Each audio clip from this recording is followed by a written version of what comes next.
Bueno, pues muy buenos días. Vamos a empezar con este webinar dedicado a Innersource dentro de la serie que estamos haciendo durante este año. Este es el quinto webinar ya. Tenemos los otros 4 disponibles a través del portal mancomun.gal. Podéis revisarlos y volver a ver las grabaciones. Como siempre, contamos con Daniel Izquierdo, que es el actual presidente de la Fundación Innersource Commons. Y nada, le vamos a dar paso. Este webinar de hoy está un poco centrado en ver un poco más en detalle ya casos de éxito, digamos, de aplicación de Innersource en algunas empresas y entidades. Entonces, bueno, iremos viendo un poco, nos irá explicando Daniel esos casos y un poco pues las partes relevantes, ¿no?, de cada uno de ellos. Y nada, simplemente recordaros también que tenemos disponibles los cursos de formación sobre Innersource. Hay 2 cursos disponibles para hacer online en la plataforma de la red CEMI. También tenéis en el portal mancomun.gal toda la información. Y nada más, en manos de Dani nos quedamos, cuando quieras. Muy bien, pues muchas gracias por la intro. Vale, vamos a cambiar las trampas a los casos de uso. Bueno, lo que ha comentado Pablo. Hoy un poco la idea es, charlábamos justo ahora antes de comenzar que casi va a ser una sesión de anécdotas y un poco qué han hecho diferentes empresas.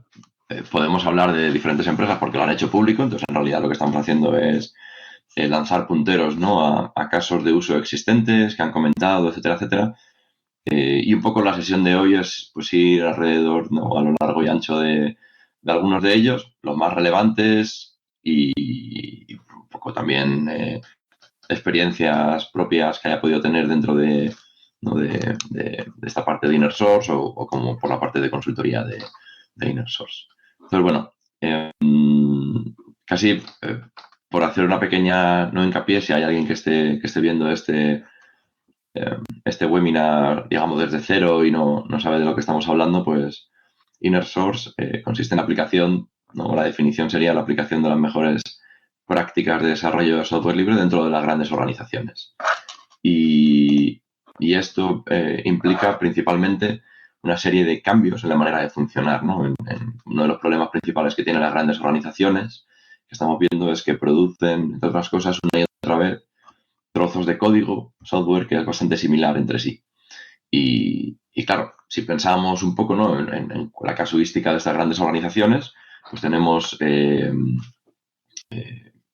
consisten de diferentes grupos de desarrollo, generalmente, que están además geográficamente distribuidos y tienen que trabajar de alguna manera juntos, ¿no? El problema generalmente en las grandes organizaciones es que ese trabajar juntos no existe y hay una jerarquía muy fuerte donde de alguna manera pues hay cierta cantidad de dinero para invertir en hacer ciertos desarrollos. Y lo que ocurre al final es que hay un silo, ¿no?, entre esos diferentes desarrolladores de tal manera que la comunicación no fluye. Entonces, Innersource un poco, bebiendo de cómo funciona el software libre, pues intenta aplicar este conocimiento, porque además si pensáis un poco en cómo funcionan las comunidades de software libre, pues en realidad son grupos de personas que tienen una misión común, un caso de uso, un caso de negocio común, y que están geográficamente distribuidos, pero que se han sentado y han decidido, ¿no?, que van a trabajar de ciertas maneras. Y eso es muy interesante porque esa manera de trabajar geográficamente distribuida, donde está el concepto, ¿no?, un poco de no confío en ti porque no te conozco personalmente, aunque se van generando cadenas de confianza, el Zero Trust, ¿no?, hace que tengas una serie de procesos o revisión de código, testing, etcétera, etcétera, que refuerzan el hecho de que trabajemos de manera distribuida para evitar simplemente pues, que rompamos un poco el código, ¿no?, o los artefactos finales que se generan. Entonces, la idea es cómo podemos aplicar eso internamente. Y la mayor resistencia que vemos suelen ser principalmente temas culturales, porque estamos acostumbrados a trabajar en las grandes organizaciones como, vamos a decir, ¿no?, escondidos, y si escondo mi conocimiento tengo capacidad, ¿no?, de tracción, de poder o de decisión. Y nos movemos en un ámbito ahora, como es el de software libre, ¿no?, recogiendo un poco las mejores prácticas, donde lo que ahí cambia en realidad es es todo lo contrario. Cuanto más ofreces, cuanto más compartes, más capacidad no, más méritos haces como para ser parte de esa comunidad, para que seas alguien relevante de esa comunidad.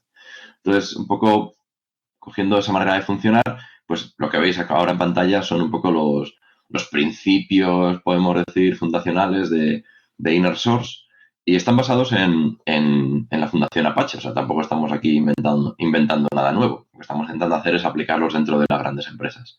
Entonces, al final tenemos un proceso comunicativo que se hace de manera transparente y, pues, al final somos seres humanos, tenemos opiniones, fomentaremos, ¿no?, que la gente opine, publique, comente, y al final se genera colaboración. Y si tenemos diferentes personas que tienen un objetivo común, una manera de funcionar común, pues al final lo que vamos generando poco a poco es esa comunidad, ¿no? Y de alguna manera pues aparecerán personas relevantes dentro de esa empresa, dentro de esa comunidad, que por propios méritos, por méritos propios, pues aparecerán, ¿no? Y dirán, oye, pues yo estoy aquí y soy capaz de hacer ciertas cosas. Entonces, bueno, un poco con esa definición y estos principios básicos, pues quería usarlo un poco también de introducción para ver por qué los casos de uso que vamos a ver hoy son relevantes. Y principalmente, y en casi todos ellos, los mayores problemas a los que se enfrentaron era una inercia y una manera de funcionar que era muy jerárquica y que culturalmente no se parecía en nada a un modelo de trabajo de software libre. Sin embargo, por temas de ahorro de costes, por temas de ¿no?, llegar a mercado antes, por temas de desarrollo de código de calidad, de generar más calidad en el desarrollo de código, pues las empresas están viendo que poco a poco este concepto de inner source puede ser interesante. Y de hecho, últimamente estamos viendo que puede ser interesante y que algunas empresas lo están aplicando, por ejemplo, para escalar equipos ágiles, es decir, para tener equipos ágiles de manera distribuida. Es decir, empezamos a buscar también otras maneras de aplicar Inner Source que es muy interesante. Entonces, bueno, un poco como novedad para esta serie de webinars, hasta ahora estoy siempre referenciando los resultados de las encuestas de 2023 y ya por fin tenemos las de 2024, salió hace unas semanas y yo creo que esta gráfica específicamente es muy interesante porque esto es principalmente la motivación de por qué las empresas, ¿no?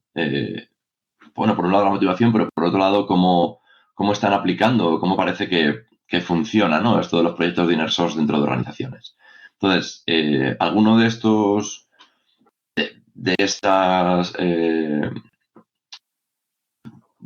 líneas que vemos aquí, ¿no?, pues van a ser casos que vamos a ver después en los casos de uso.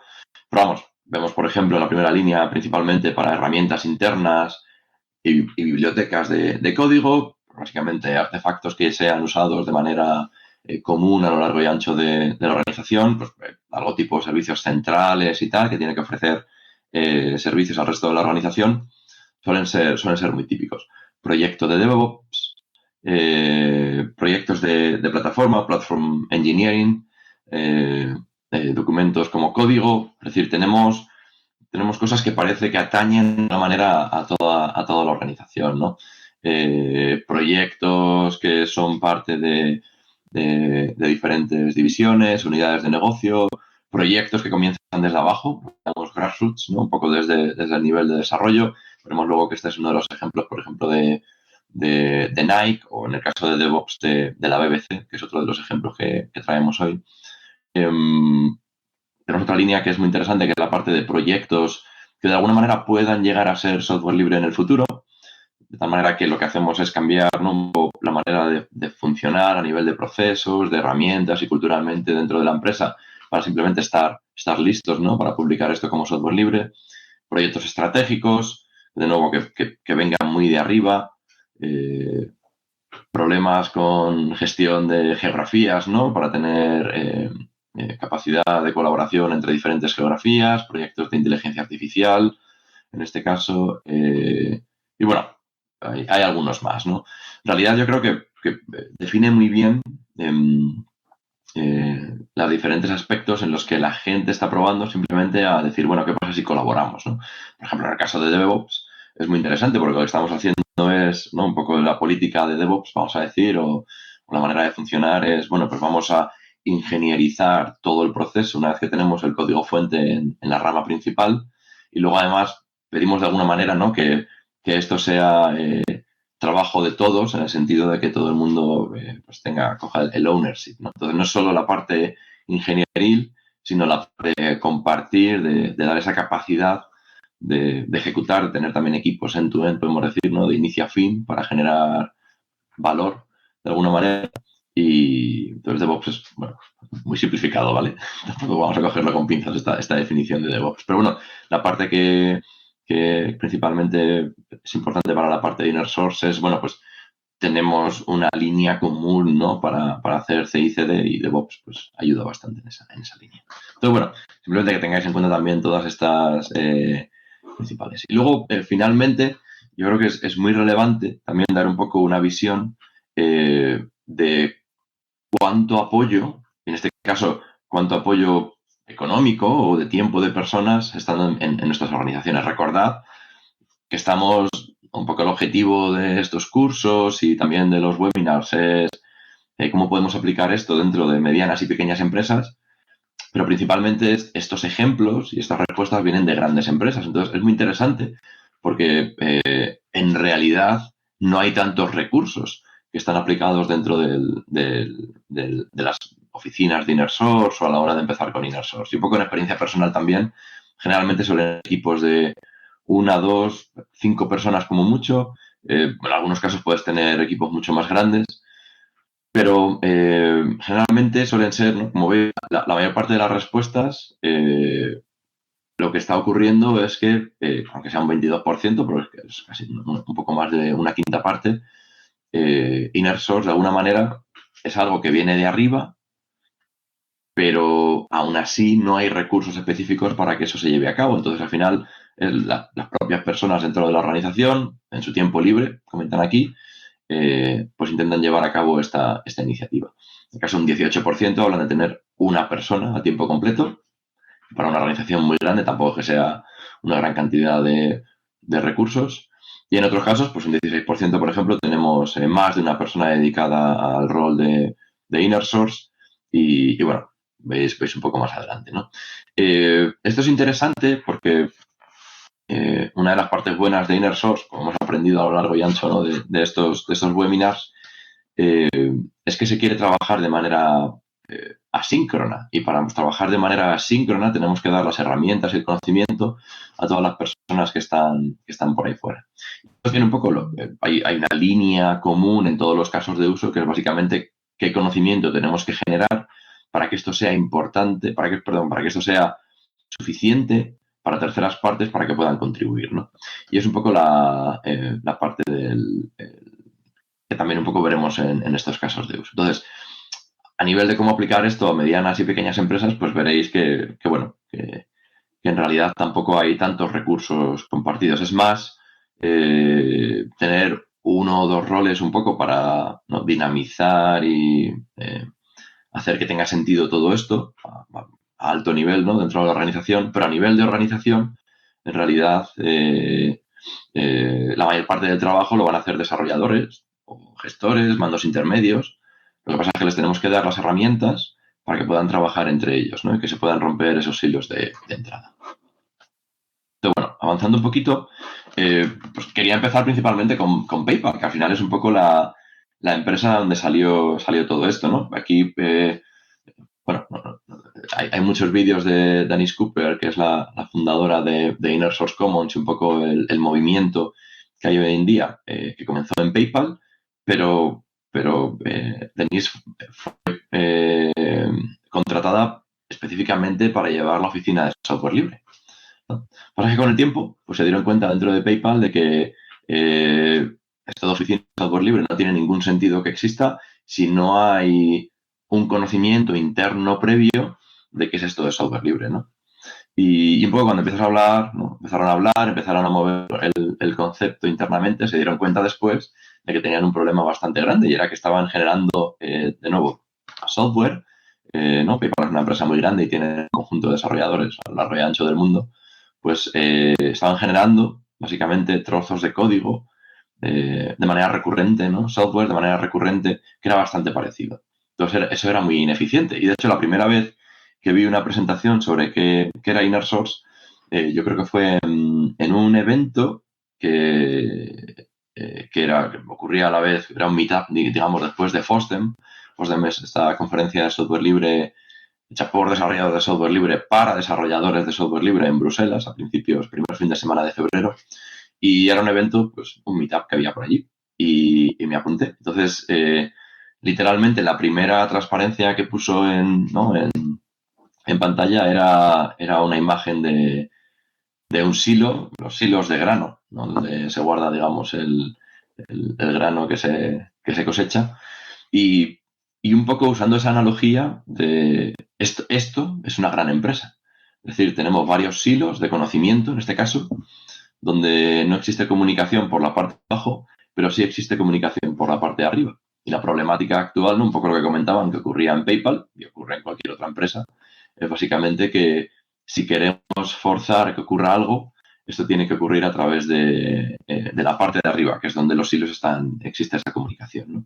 Entonces, PayPal es un poco donde esto apareció. Recordad también que hablábamos que el término de Inner Source lo acuñó Tim O'Reilly allá por el 2000 y bueno, comentaba un poco, ¿no? Pues que es este concepto de Inner Source y traer esas buenas prácticas de desarrollo. Principalmente, no es tanto la parte ingenieril, sino la parte cultural, ¿no? Luego ya si ponemos generalmente a debatir a varios grupos de desarrolladores, pues lo que dice un poco Tim O'Reilly es que de manera natural se van a entender y van a llegar a una manera de funcionamiento que es bastante parecida a la de software libre, ¿no? De alguna manera tienes que hacer que eso escale. Principalmente es un problema de escalabilidad.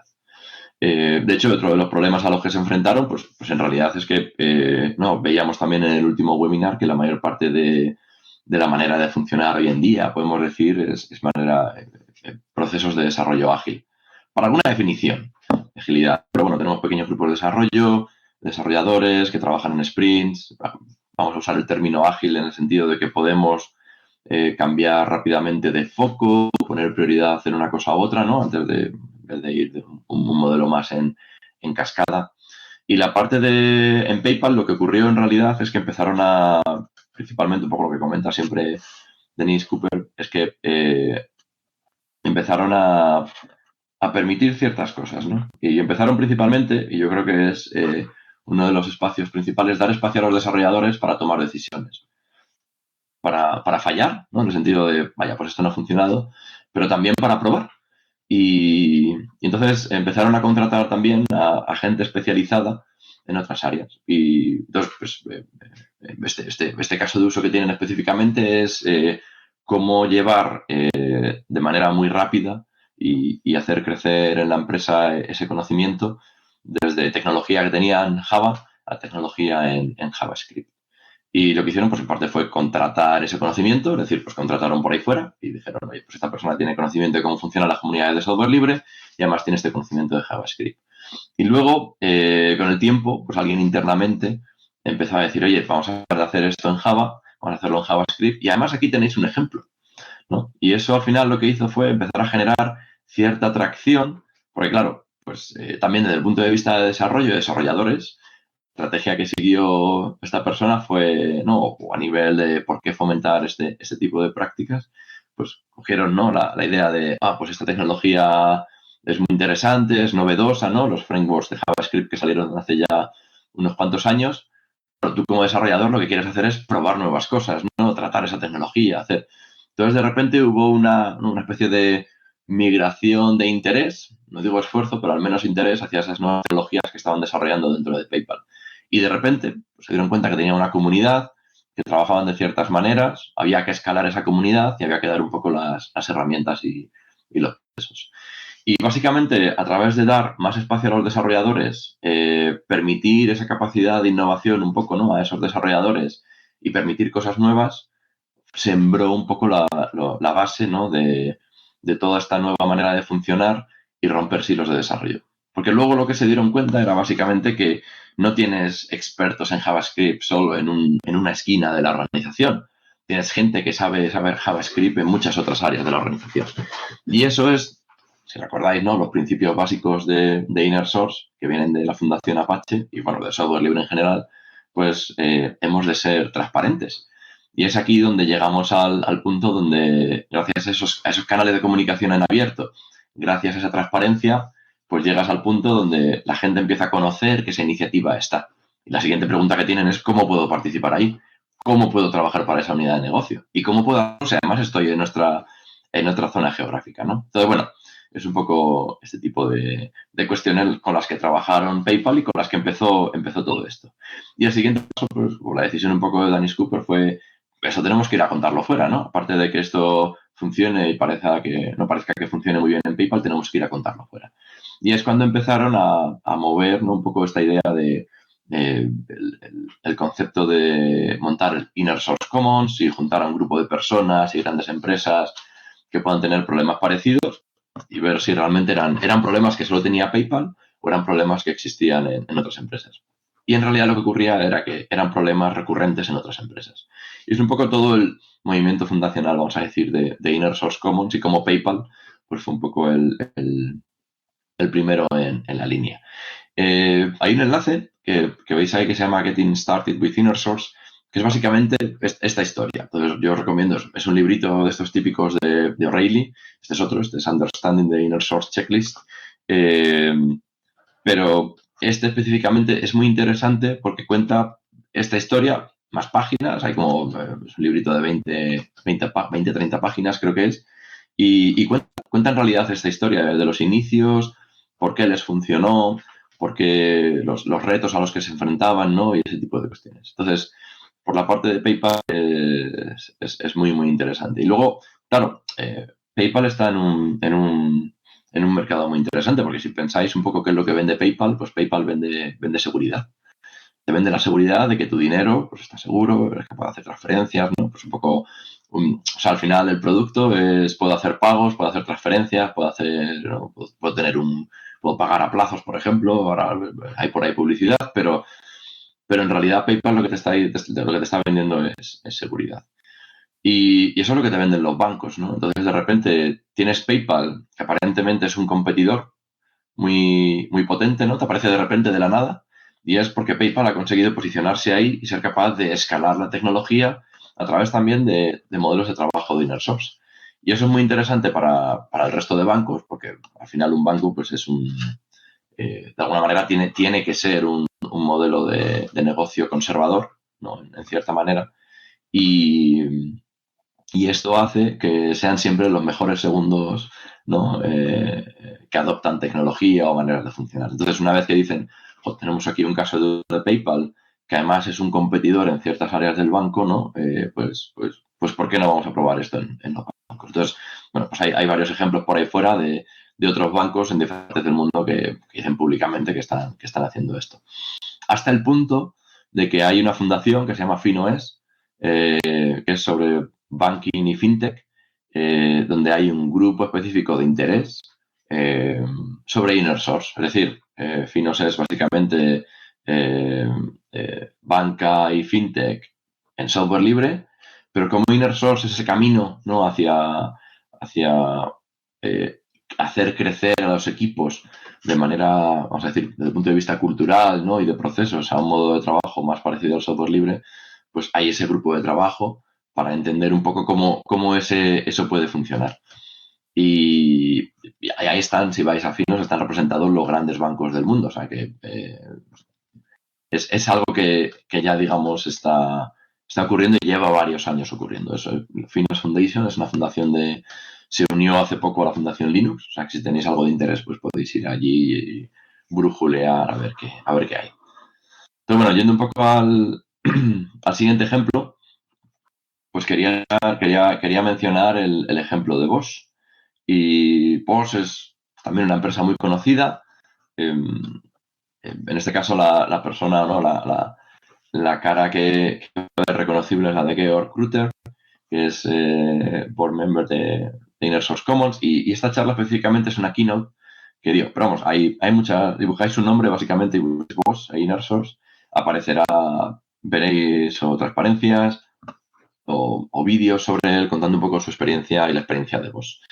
Pues el caso de Boss es también bastante interesante, ¿no? También comentarios que ha hecho ya muchas veces Georg en público es eh,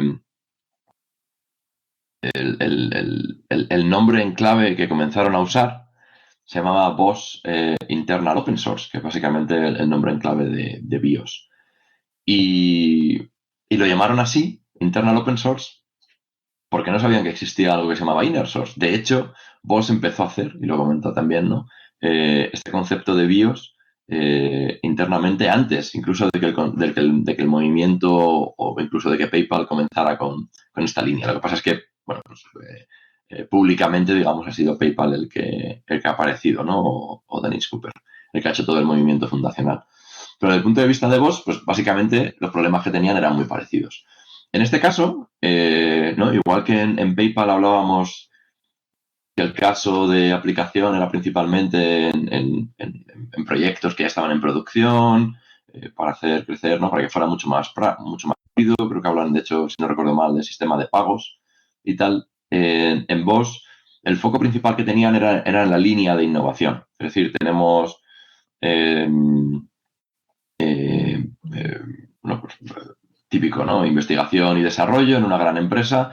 Y lo que pasa es que estaban también, de nuevo, tenían el problema de silos, ¿no? Cómo llegar a mercado. También tenían, comentan, ¿no? Temas de retención de talento y tal.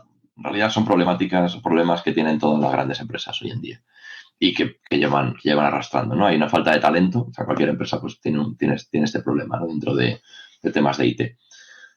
Y específicamente lo comenzaron a hacer pues como un experimento, que por cierto es uno de los patrones de Inner Source Commons, y comenzaron a hacer un experimento en el área de investigación y desarrollo. Se dieron cuenta de diferentes cosas, ¿no? Y en la keynote creo las menciona una, que la gente es más feliz. O sea, la gente que estaba trabajando en esos equipos tenían más capacidad de decisión, podían trabajar más en la parte de desarrollo, existía colaboración entre diferentes personas no ya solo del equipo, sino dentro de la organización, que era también muy interesante. Y al final, una de las cuestiones que aparecen aquí era que el engagement, ¿no? O esa capacidad de retención de la empresa pues parecía que había crecido. Es decir, vamos de repente al tema, ¿no? De recursos humanos o los departamentos de personal, se dieron cuenta de que las personas que estaban ahí dentro, y así lo comenta no solo Georg, sino más personas del propio equipo de InnerSource, que el ambiente era mucho mejor, que se trabajaba mejor simplemente, ¿no? Por diferentes razones. Entonces empezaron a entender un poco por qué. Y lo que ocurrió un poco a nivel de innovación en este caso era que fueron capaces de generar investigación y desarrollo y además, como lo hacían de manera colaborativa, fueron capaces de llegar antes a mercado. Y además tienen varios ejemplos de cómo llegaron a mercado. Uno de los ejemplos, si no recuerdo mal, que mencionan también públicamente son pues unos sensores que tienen los trenes o tranvías para evitar pues, que haya accidentes, ¿no? O atropellos. Entonces, aquí, si os fijáis, la casuística es muy diferente, temas de innovación pura y dura, investigación y desarrollo, temas de retención de talento y cómo llegar a mercado, ¿no? En el caso de PayPal era pues cómo hacer desarrollo de manera mucho más rápida, más escalable y romper esos silos. Son dos grandes corporaciones, industrias diferentes, muy diferentes de hecho, pero que donde el concepto de Inner Source les ha ido a mover. Y luego es interesante porque la primera vez que conocí a Georg también fue también en todos estos ámbitos de Inner Source, empezamos a conocerlos un poco también, ¿no? Nos empezábamos a conocer por parte de la comunidad que se hacían. Trabajamos un poco en modelos software, lo único que traemos conocimiento, ¿no? de las empresas. Y pues creo que fue la primera vez, de hecho, en Boston, en un summit que hubo en las oficinas de Autodesk, que también tienen otro ejemplo interesante de Inner Source, no lo comento aquí, pero bueno, podemos hablar de él.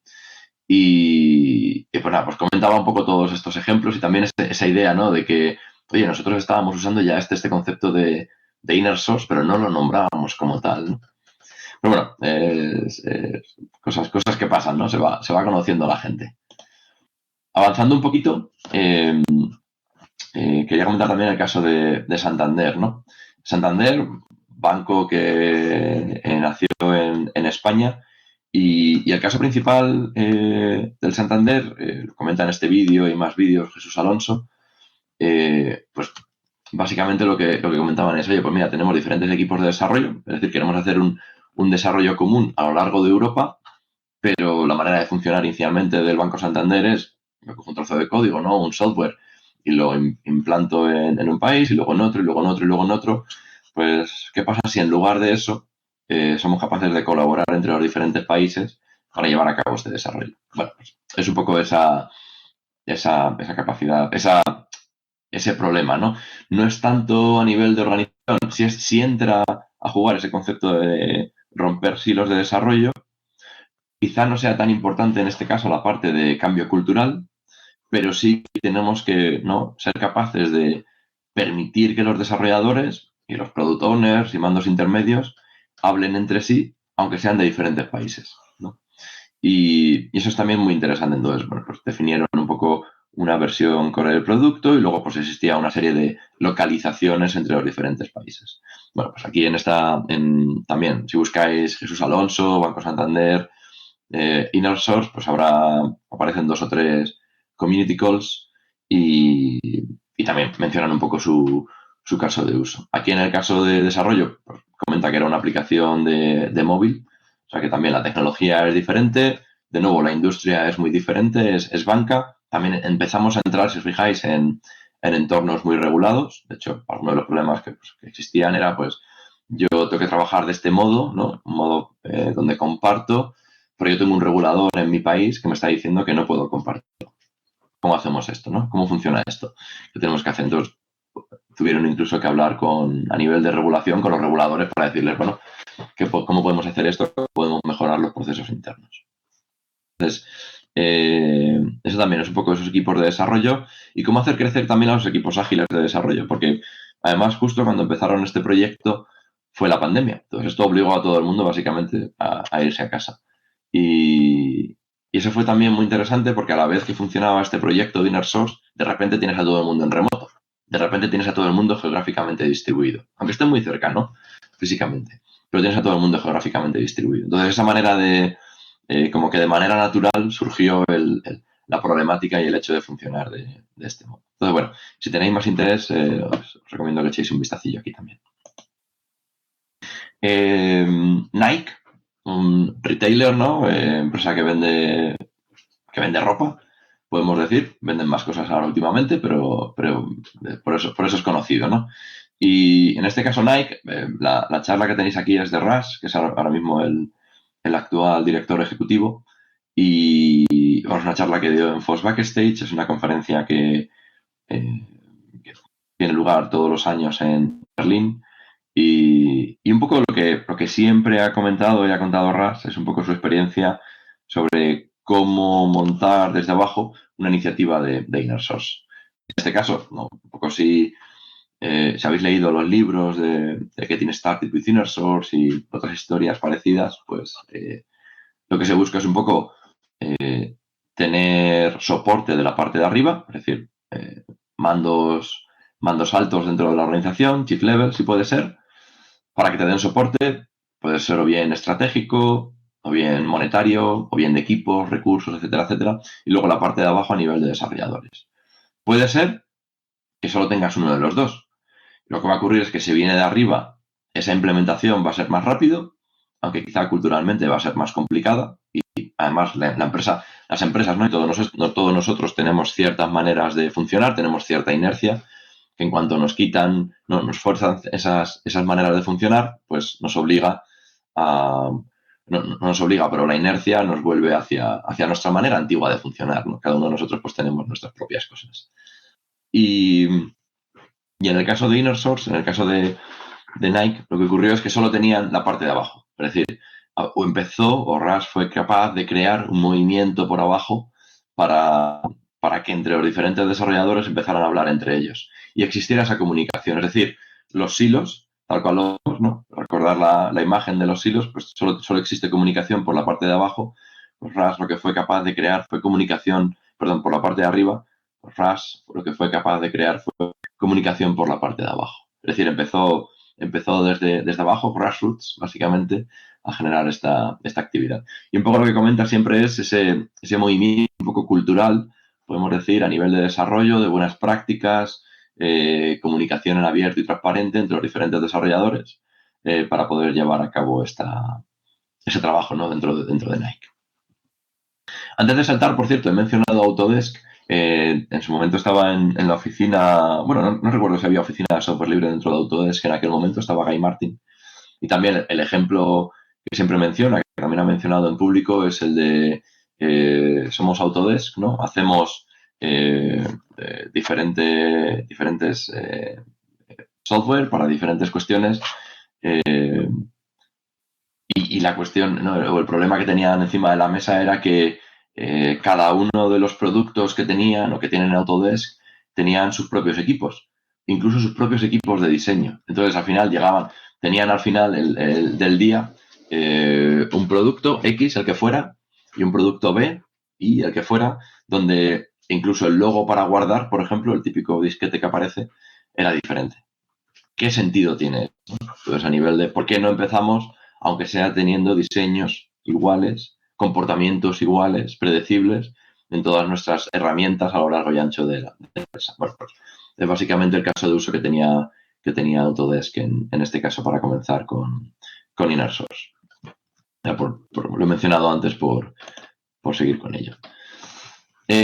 Microsoft, y ahora nos metemos en los dos últimos casos de uso, que tampoco tenemos tanto tiempo, que es Microsoft y la BBC, si no recuerdo mal.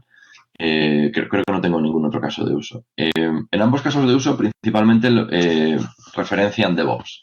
DevOps como un disparador de ampliar esa manera de funcionar colaborativa, no solo a los pipelines, ¿no? Una vez que tenemos el código, sino a la parte previa de desarrollo. Al final, un poco lo que ocurre en el desarrollo de código, ¿no? Es, digamos, desde la idea hasta que llega al cliente, pues hay un proceso de generación de historias de usuario o tickets o errores en el código que alguien tiene que solucionar, ¿no?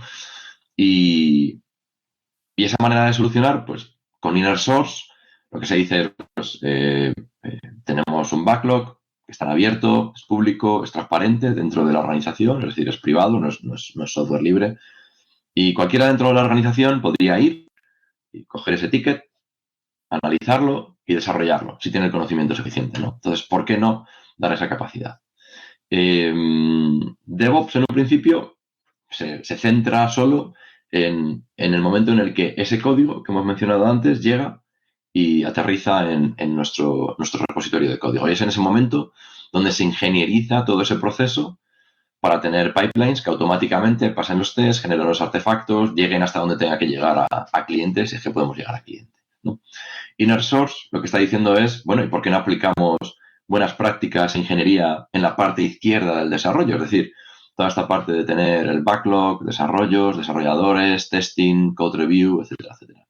Bueno, pues es un poco esa idea de empezar a fomentar la colaboración entre los diferentes equipos, también usando la palanca de DevOps y también el concepto de DevOps, que además Inner Source empieza a crecer, ¿no? Pero conceptualmente DevOps es un concepto que lleva muchos más años y que todo el mundo además entiende y quiere aplicarlo, ¿no? Porque te quita muchos problemas de encima.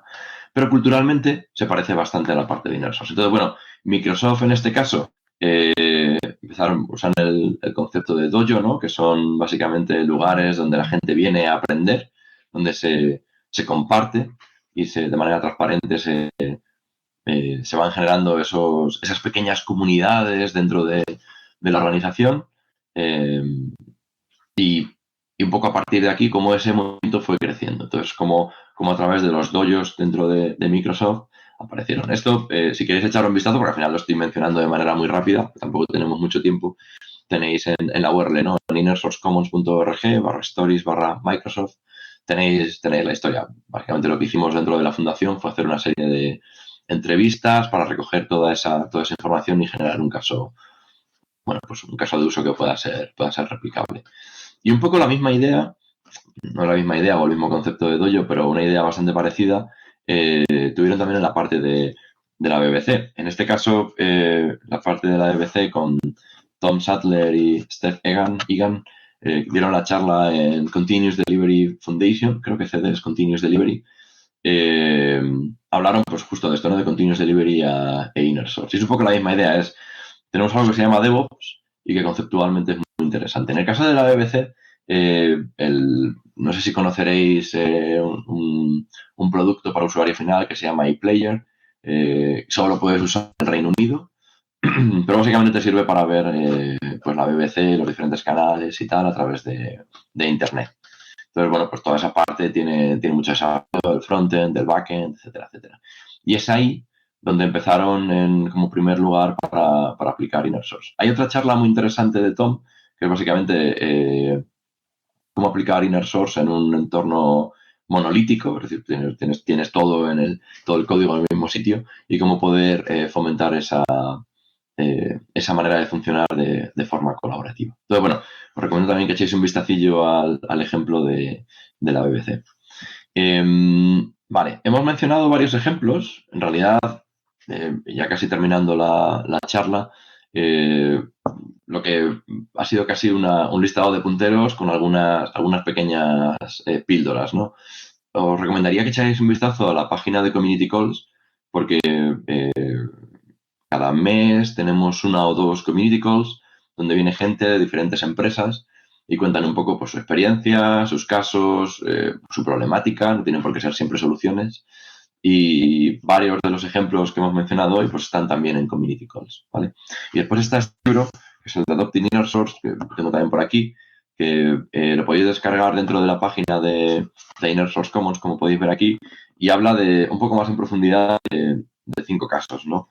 Que es el de Bell, el de Laboratorios Bell, ahí por California, si no recuerdo mal, creo que están. A lo mejor me estoy confundiendo ahora. El ejemplo de BIOS de Bosch, ¿no? El de PayPal, un poco más en profundidad respecto al libro de Getting Started with Inner Source.